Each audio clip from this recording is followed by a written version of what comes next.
그럼 지난 시간에 이어서요. 오늘도 그 배양액 관련해서 공부를 시작할 건데요. 지난 pH 조절 얘기하다 끝냈었거든요. pH 조절, 그러니까 pH를 조절하기 위해서 우리가 주로 뭘 사용하죠? 질산을 사용하죠. 그러니까 pH가 낮은데 올리려면 뭐 해야 돼요? 수산화가리를 사용하고, 만약에 높은데 낮추려면 우리 질산을 사용하는데, 여기서 중요한 게 공급 사이트예요, 아니면은 배진의 사이트를 말해요. 여기서 질산을 사용하는 거는 공급 방향에서의 pH가 높을 때 우리가 그 물을 배양을 고정시키기 위해서 우리가 pH를, 그러니까 질산을 집어 넣어준단 말이에요. 또 공급 사이트에서, 그러니까 배양액의 pH가 낮을 때 그 배양액의 pH를 높여주기 위해서 우리가 질산, 수산화가리를 사용한단 말이에요. 이것들이요. 그러면은 이건 공급 사이트 얘기죠. 원래 산성이고 원래 알칼리예요. 그러면은 우리가 pH 조절 방법 중에서 우리가 pH를 낮출 때 질산을 사용한다고 했어요. 질산을. 그러면은 우리가 이제 두 가지 방법이 있어요. 비통을 사용하는 방법이 있고, 그 다음에 산통을 사용하는 방법이 있어요.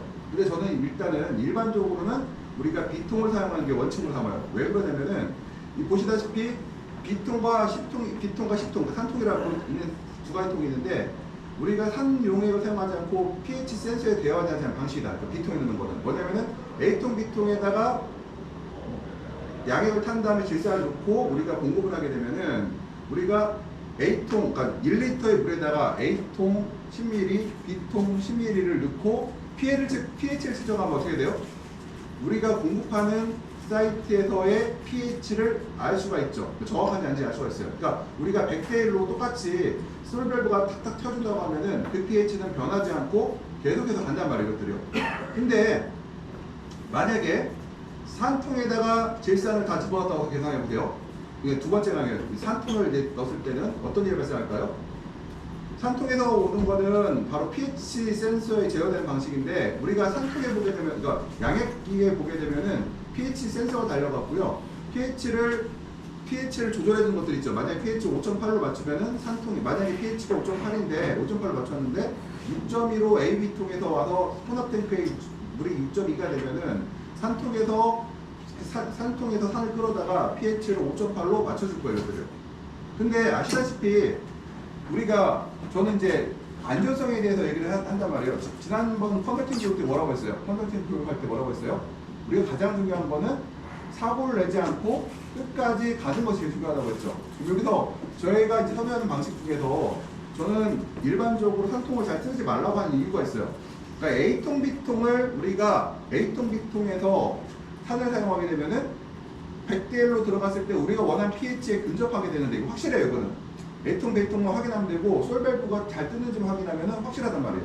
근데 pH 센서의 고장은 수시가 일어날 수가 있고요. 그 다음 산통에다 산을 다 집었을 경우에, 만약에 C통의 솔밸브가 고장났거나 아니면 pH 센서가 고장났을 경우에는 산이 바로 우리 재배합 사이트로 이게 들어간단 말이에요. 그러면은 그 근권의 pH가 급격하게 떨어질 수 있는 문제들이 발생할 수 있다.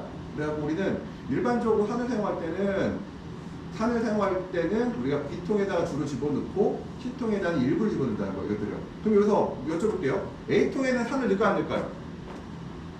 A통에.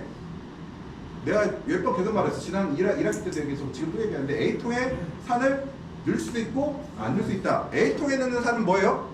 A통에 넣는 산은 뭐냐면은 A통 교정용. A통에 넣는 산은 A통의 교정용이에요. A통 교정. 뭐냐면은 우리가 A통의 pH를 얼마로 맞추고 싶어요? 5.3에서 5.8 아니면 크대 6.2까지 맞추고 싶어요. 근데 5.8로 우리가 맞추고 싶단 말이에요. 그때 어떻게 해야 돼요? 1톤 물에 들어있는 양의 pH만 맞추면 돼요. 그러니까 산이 그럼 많이 조금 들어가요. A통에는 조금밖에 안 들어가죠. 왜요? 우리가 1톤에 들어있는 그 물의 pH만 교정하면 되기 때문에 그 양이 많지 않아요. 그러면은 왜 어떤 분들, 어제 이제 제가 상담 전화가 왔었는데, 제가 아시는 분 전화가 왔었는데 이런 얘기를 하시더라고요. 우리가 자꾸 찌꺼기 껴서 옆집에서 얘기하는 게 A통에다가 산을 많이 집어넣으면은 찌꺼기가 더 생긴데, 이런 얘기를 하셨다는 거예요. 그래서 그게 어때요? 찌꺼기가 더 생겼을까요? 더 생겼을까요? 더 생겼어요. 그분이 1톤에다 700ml의 산을 집어넣었다는 거예요. 질산을. 그러면 pH가 거의 4.8에서 5.0 이하로 떨어졌을 거예요. 그럼 문제가 뭐냐면은 칼슘하고 철하고 pH가 5.0 이하로 떨어지게 되면은 철의 EDTA 철, 그러니까 EDTA 철, 우리가 킬레이트가 구조화된 철이잖아요. 이 킬레이트 구조된 철이 칼슘과 서로 교환을 해버려요. 그러니까 EDTA 철이 깨지면서 바로 철이 칼슘이 EDTA 구조화돼 버리고 철은 어떻게 된다? 산화돼 버린다는 거죠. 이것들이 오히려. 그래서 우리가 A통에 드는 그 목적은 뭐다? A통의 pH를 산이 불용화되지 않도록 5.2에서 5.8을 유지시켜준 데 사용되는 것이 A통의 A통의 질산을 넣는 이유고요. B통에 넣는 건 뭐예요? B통에 넣는 이유는 바로 원수의 pH를 교정시키기 위해서다. 그래서 산통에 넣는 건 뭐예요? 산통에 넣는 건 뭘 교정시키려는 거예요? 산통에 넣는 것도? 산통에 넣는 것도 역시 원수의 pH를 교정시키기 위해서라는 거죠. 그러면 여기서 산은 한번 복습하는 거예요. 산은 알칼리 물질 중에서 어떠한 물질을 제거해 줄까요? 칼슘을 제거해 줄까요? 아니면 마그네슘을 부족할까요? 아니라는 거예요. 우리가 질산을 쓰는 이유는 바로 뭐예요? 중탄산을 제거하기 위해서 사용하는 거죠. 중탄산을 제거하기 위해서. 만약에 공급 사이트에서 원수에서 만약에 칼슘이나 마그네슘이 많아서 pH가 높다고 하면 어떻게 해야 된다고 했어요? 제가? 굉장히 골치 아픈 상황이라고 했죠. 어떤 상황이라고 했어요? 그러면요. 원수의 pH가 높은 원인이 칼슘과 마그네슘이다. 그럼 어떻게 한다고 했어요? 저쪽 원수통에서 인산이라든가 처리해서 칼슘과 마그네슘을 침전시킨 후에 사용한다고 했죠. 그러니까 되게 골치가 아파져요. 그래서 그러면은 우리가 이제 B통에 있는 거는 뭐다? B통에 산에 있는 거는 우리가 원수 교정용이라고 했어요. 그러면은 우리가 B통에 산을 첨가하고 나면 해야 될 게 뭐가 있어요? 반드시 A통, B통에 양액을 타고 질산을 넣고 해야 될 일. 좀 귀찮더라도 1리터의 물에다가 1리터의 물을 받은 다음에 10ml씩 물을 섞어서 pH를 체크하는 것들, EC를 체크하는 것들이 필요하다고 했죠. 그러면은 솔밸브가 A통, B통에서 100대 1로 탁탁 물이 양액이 들어간다고 하면 어때요? pH가 처음 설정했던 우리가 계산하고 넣었던 그 pH에서 벗어나지가 않겠죠. 그러니까 굉장히 뭐예요? 안정적이에요? 안전하지 못한 거예요? 굉장히 안정적이죠. 그럼 여기서 하나의 문제점이 있어요. 지금 A통, B통에서 이제 물이 들어가는데 만약에 이제 내가 100대 1로 들어가지는 않고요. 내가 EC를 3.0으로 설정을 했는데 3.5로 가고 싶어요. 그러면 pH가 변화가 있을까요? 없을까요? 변화가 있겠죠. 떨어지겠죠. 왜 떨어져요? 물보다 산이 더 들어갔으니까. 근데 우리가 설정을 한 5.8로 pH를 맞췄단 말이에요. 공급 사이트를. 그러면은 5.8이면은 내가 양액이 3.0에서 2.5로 낮췄거나 3.0에서 3.5로 올라갔다고 해서 pH가 어떻게 해요? 갑자기 6.35로 가거나 뭐 5.0으로 가진 않겠죠. 왜요? pH는 몇 배라고 했어요? 6하고 7 사이가 10배라고 했죠. 10배라고 했죠. 그러니까 이게 생각처럼 막 변하진 않아요. 우리가 그래서 안정적이다. 굉장히 B에다가 산을 첨가하는 방식은 되게 안정적이라는 거예요. 그래서 제가 재배에서 가장 중요한 게 뭐라고 했어요? 생산량을 높이는 것도 중요하지만 처음부터 끝까지 안전하게 하는 게 제일 중요하다고 했죠. 그래서 저는 안전성을 중요시하기 때문에 B통에다 첨가하는 걸 권장해요. 거의 다 대부분의 그 전문적으로 하는 쪽에서는 거의 다 B통에다 되거든요. 그럼 C통은 뭐냐?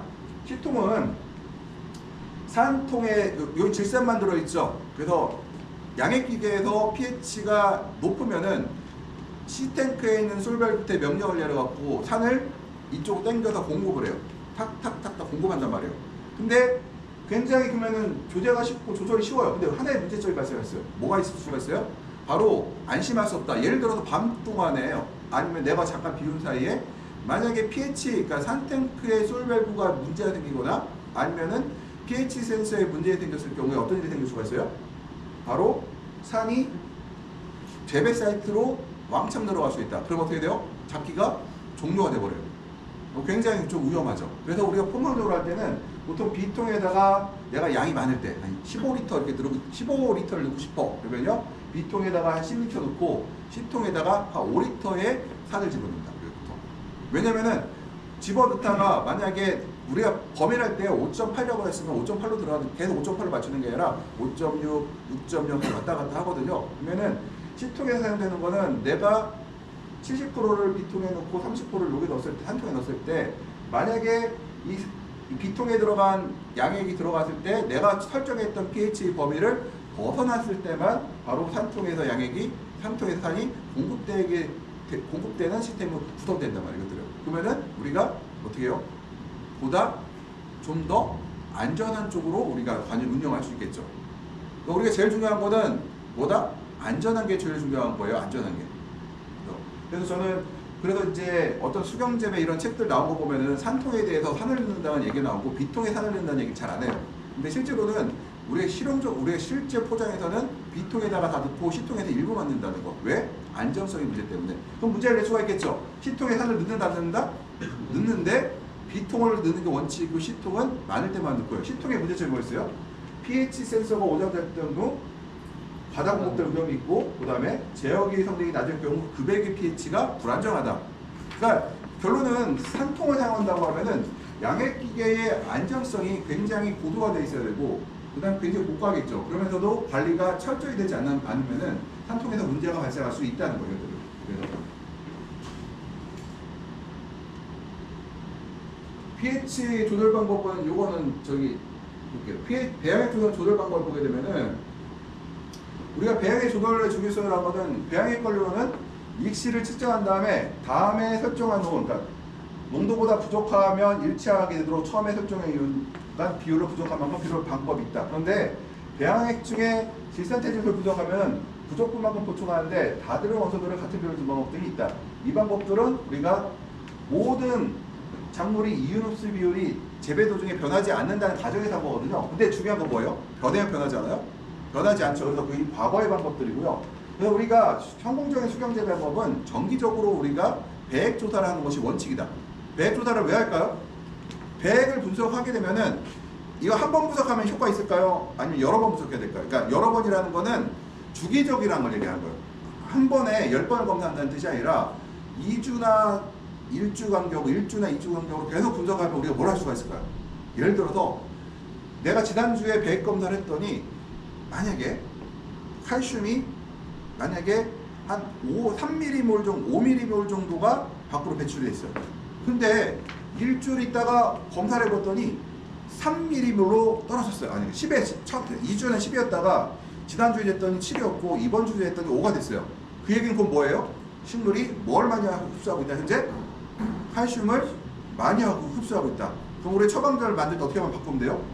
칼슘을 좀 더 넣어주면 되겠죠. 근데 이것은 이제 이론적으로는 그런 말이 많긴 한데 우리가 또 너무 거의 신경 쓸 필요가 없는 것들은 지난번에 뭐라고 했어요?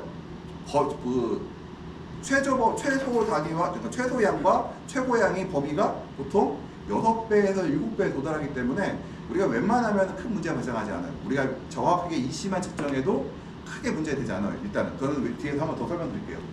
우리가 관리하고자 하는 한계치를 벗어날 경우 공급량의 조절 교정을 공급해야 된다. 여기서 말하는 거는 배액에 검사를 했을 때 배액이 바로 우리가 우리 원하는 수치보다 낮았을 경우에는 우리가 더 조치를 취해야 되는데 왜 배액 검사를 통해서 양액을 더 집어넣을까 말까를 결정할까요? 배액은 무엇을 반영하냐면은 근권 내의 이온의 양을 우리가 간접적으로 알 수 있는 방법이에요. 그러니까 정확하진 않아요.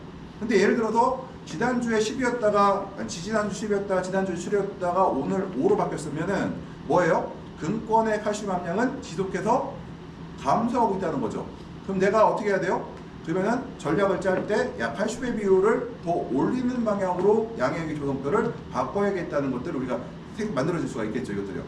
근데 요거는 이제 이론적인 얘기고 뒤에서 뭐 어떻게 해야 되는지 좀 볼게요.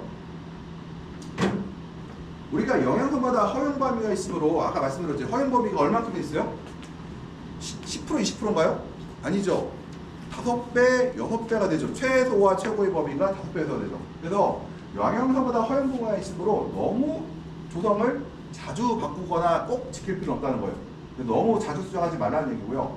조성을 바꿔서 될 문제인지 환경이 좋아진지 잘 판단해야 돼. 이건 뭐냐면은 양분의 결핍이 우리가 양분의 결핍 증상이 나왔어요. 칼슘의 결핍 증상이 나왔어요. 그러면은 실제로 배양액에서 아니면 근권에서 칼슘이 부족해서 칼슘의 결핍이 발생했을까요? 아니면은 다른 환경적 요인에서 칼슘이 부족했을까요? 이렇게 흡수를 못했을까요?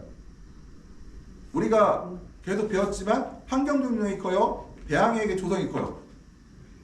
환경적 요인이 훨씬 크죠. 환경 요인이 커요. 제가 이제 계속 환경제하고 여러 가지 얘기할 때 한번 이런 얘기 했어요. 우리가 토마토나 고추, 파프리카에서 배꼽성과가 가장 큰 영향을 주는 게 뭐라고 했어요, 제가요? 바로 광이라고 했어요. 광이 지나치게 강할 때 바로 배꼽성과에 직접적인 영향을 준다. 그리고 반대로 또 하나가 공기가 너무 건조해도 배꼽성에 영향을 준다. 그 다음에 온도가 너무 높아도 배꼽성에 영향을 준다. 그리고 근권 온도 영향도 받을 수가 있고요. 그러고 나서 근권부의 칼슘이 맞냐 적냐 얘기할 수 있거든요. 근데 우리가 실용적으로 실제로 재배하는 과정에서 보게 되면은 공급 사이트에서 칼슘이 부족해서 칼슘이 결핍 오는 경우는 거의 없다고 보는 게 맞다. 그럼 제가 이제 실제로 컨설팅을 다니면서 느꼈던 거는 가장 큰 게 바로 과잉 광량이고 두 번째가 건조함이고 과잉 광량과 건조함이 합쳐지면은 칼슘 결핍을 아주 극도로 만들어 주거든요. 그러니까 우리나라 언제요? 그때가 보통 3월 말부터 6월 달까지 배꼽성과 많이 나오는 이유는 뭐예요? 그 시기가 공교롭게도 강광과 건조가 겹치는 시점이고요. 또 6월달 가면 온도까지 올라가 버려요. 그러니까 이 세 가지가 딱 맞아 버리니까 배꼽성과가 엄청 쏟아지는 것들이죠. 이것들이요. 그러면은 우리가 실제로 제가 이제 컨설팅을 이제 하거나 주로 이제 들어오신 분들, 저한테 전화로 오시는 분들 상담하는 것 중에 하나가 야, 배꼽성과를 줄이려면 어떤 처방전을 만드는 것이 중요하냐? 여기 써 있죠. 너무 영양소마다 허용법 베이스로 너무 엄밀하게 정확하게 조성을 할 필요는 없다 얘기 돼 있잖아요. 그러니까 사실은 조성표 갖고 컨설팅을 하는 사람들은 약간 제가 볼 때는요 약간 속이는 것 같은 느낌이에요. 왜냐면은 허용 범위가 굉장히 크기 때문에 저 같은 경우도 처방전을 만들 때 오차 범위를 거의 10% 이상을 두거든요. 10% 이상 둘 수밖에 없어요. 왜냐면은 내가 칼슘을 더 주려고 하면은 뭐가 붙어요? 길산트 지수가 따라붙죠. 내가 마그네슘을 더 주려고 하면은 황산이 더 따라붙게 돼 있고요. 그러다 보니까 어떤 특정 성분은 20% 이상 오버될 수도 있단 말이에요. 이것들요. 그러면은 조절을 올려볼게요. 조성이 포타슘 같은 경우는 조성이 급격하게 받으면 안 되므로 조금씩 변경해야 된다. 칼슘 같은 경우는 공급량을 늘려도 흡수가 많아지지 않는 대표적인 영양소이며 증산의 속도를 높이도록 환경을 조정한다. 칼슘은 뭐예요? 증산을 많이 시켜야 칼슘을 많이 흡수하게 돼 있죠. 여기서 또 하나 있어요. 칼슘을 증산을 많이 해서 많이 흡수하더라도 칼슘이 뭐라고 했어요? 식물체 내에서 이동이 안 된댔죠. 그러니까 예를 들어서 잎에서 과일에서 생장점으로 이동이 안 된다고 했어요. 근데 가리 같은 경우 포타슘 같은 건 되거든요. 그러면 이동이 안 된다는 얘기 뭐예요? 처음에 흡수를 할 때 내가 원하는 위치로 칼슘이 갈 수 있도록 환경을 조성해 준다는 거죠. 그래서 지난번에 이런 얘기를 했죠. 잎과 과일이 햇빛이 강하고 건조한 상태에서 잎과 과일이 물을 갖고 싸운다. 그럼 누가 이겨요? 무조건 잎이 이긴댔죠. 그러면은 잎이 너무 이기지 못하도록 어떻게 한다고 했어요? 햇빛량을 줄여줘서 잎으로 가는 물량을 줄여주면 된다고 했죠. 그러면 여기서 공급량을 늘려도 흡수가 많아지지 않는 대표적인 원소이므로 증산속도, 햇빛을 많이 보면 증산속도가 올라가죠. 증산 올라갔어요. 근데 올라가더라도 너무 올라가면 어떻게 돼요? 바로 과일로 칼슘이 못 가죠. 그래서 우리가 항상 뭐라고 해요? 배분을 잘해야 된다고 하죠. 배분을. 칼슘이 흡수를 했으면 좋은데 그 칼슘이 생장점까지 갈 수 있어야 되고 잎으로 가셔야 되고 과일로 가야 되는데 또 볼게요. 또 대표적인 칼슘의 결핍 증상이 바로 팁번 증상이라고 해서 생장점이 타고 약해진 증상이에요. 그것도 환경과 관련 있죠. 팁번이 발생하지 않으려면 어떻게 해야 돼요? 팁번은 칼슘이 부족할 때 발생하거든요. 그러면은 칼슘이 팁번이 발생하지 않으려면 어떻게 해야 돼요? 생장점으로 칼슘이 도달해야 되죠. 이동이 안 되는 데서 잎에서 생장점으로 안 간다고 했어요. 그러면 무조건 처음에 흡수가 될 때 생장점 도달해야 돼요. 근데 만약에 증산하려면 열이 필요하다고 했죠. 온도가. 생장점의 온도가 급격하게 떨어지면은 증산을 멈춤으로써 팁번이 발생할 수가 있고 또 이런 경우도 있어요. 햇빛이 너무 강해요. 햇빛이 강하단 말이에요. 그러면은 아래도 햇빛이 들어오고 물론 위가 햇빛을 제일 많이 받지만 아래도 햇빛이 들어올 거예요. 근데 물을 흡수를 했는데 물을 흡수한 양이 전체를 증산하실 만큼 양이 안 돼요. 그럼 어떻게 될까요? 아래에서 증산하고 그 다음에 증산하고 그 다음에 증산하고 마지막에 어디로 가요? 생장점이 도달하게 되죠. 근데 만약에 생장점에 충분한 물이 도달하지 못한다고 하면 어떤 일이 발생해요? 그때도 틱번이 발생할 수 있죠. 그러니까 이거는 그때는 아랫입을 따져야 되겠죠. 그러면 그러니까 우리가 칼슘이라는 거는 아무리 땅속에 많아도 흡수가 되지 않는 원소이기 때문에 흡수를 하기 위해서는 반드시 증산이 필요하고 증산은 반드시 원하는 위치에 증산해야 된다. 원하는 위치에 증산을 하지 않으면 칼슘의 결핍 증상이 발생한다. 그다음 마그네슘 같은 경우는 색육이 빠를 때 약하게 결핍이 발생할 수 있는데요. 이거 보통 2, 3주 안에 저절로 해결되고요. 근데 이 마그네슘 같은 경우도 식물체 내에 이동이 잘 되는 원소 중에 하나예요. 그래서 이것들도 큰 문제는 안 되는데 이 마그네슘 같은 경우도 공급 사이트에서 문제보다는 일반적으로 환경적 요인이 더 커요. 보면은 가만히 놔도 회복이 된다고 했죠. 근데 회복이 안 될 때가 있어요. 뭐냐? 약관기의 지하부의 수분이 너무 높아버리면은 그때는 마그네슘 결핍이 발생을 하거든요. 그것도 바로 환경적 요인에서 발생하는 거죠. 인 같은 경우는 조성이 적절해도 배지 pH가 높으면 결핍증이 나타난다고 했죠. 이건 뭐예요? 6.5가 넘어가면 어떤다고 했어요? 식물이 흡수할 수 있는 이가이온이 이가이온이 줄어들고 일가이온이 줄어들고 이가이온이 늘어난다고 했죠. 그러면은 pH가 6.5가 넘어가지 않도록 해야 되고 7이 넘어가지 않게 해야 되죠. 이것들이요. 6.5, 7이 넘어가지 않게 두 단계로 조절해야 되고요. 철 같은 경우도 배지의 pH가 적정 범위를 넘어가면 예를 들어 6.5가 넘어가고 7.0이 넘어가면은 철이 급격한 결핍 증상을 유발할 수 있다는 것들. 그러니까 아무리 내가 공급을 해도 pH에 문제가 발생했을 때 문제가 일어날 수 있다. 그리고 철은 또 하나가 배진의 습도가 높아도 철결핍이 올 수가 있고요. 뿌리가 발달이 안 되면은 그 다음에 또 하나가 지하부의 온도가 너무 낮아도 바로 철의 결핍 증상이 발생한다. 그래서 우리가 배양액이라는 거는 공급 사이트에서는 뭐 충분히 들어간다 하더라도 환경적 요인에 의해서 흡수가 안 되는 경우가 대부분이기 때문에 우리가 어떻게 할 것인가. 그러니까 환경적 요인에 대해서 우리가 더 신경을 많이 써야 된다는 얘기예요. 그래서 우리가 조성표를 아무리 내가 인결핍이 나서 인을 증가시킨다 하더라도 만약에 pH가 7.0이 넘어가는 상태가 발생하면 역시 흡수가 안 될 것이고요. 철을 아무리 많이 넣어줘도 역시 마찬가지로 pH가 높거나 저온을 받았거나 아니면 습도가 너무 높아버리면 흡수가 안 될 것이겠죠. 이것들이요. 그 다음에 망과 붕소가 있고요. 이 붕소는 칼슘과 영향이 있어요. 그래서 칼슘과 붕소는 그러니까 뭐 같이 흡수되는 건 아닌데 같은 환경에서 흡수가 저해되기도 하고 같은 환경에서 흡수가 더 되기도 해요. 그리고 붕소도 이동이 안 돼요. 칼슘과 붕소는 식물체 내에서 이동이 안 되기 때문에 생장점에서 주로 일으키는데요. 틱번이 발생하게 되면 붕소결핍도 같이 발생한다. 그래서 우리가 토마토나 이런 가지과 작물에서 이상줄기라는 게 있어요. 이상줄기가 뭐냐면 생장점이 사라지거나 타버리는 것들이 있거든요. 그러니까 생장점이 없어져요. 생장점이 왜 없어지느냐? 바로 이 붕소와 칼슘인데 특히 붕소에 영향을 줘요. 붕소는 어떤 양분이냐? 세포의 분열에 가장 영향을 미치는 것이 바로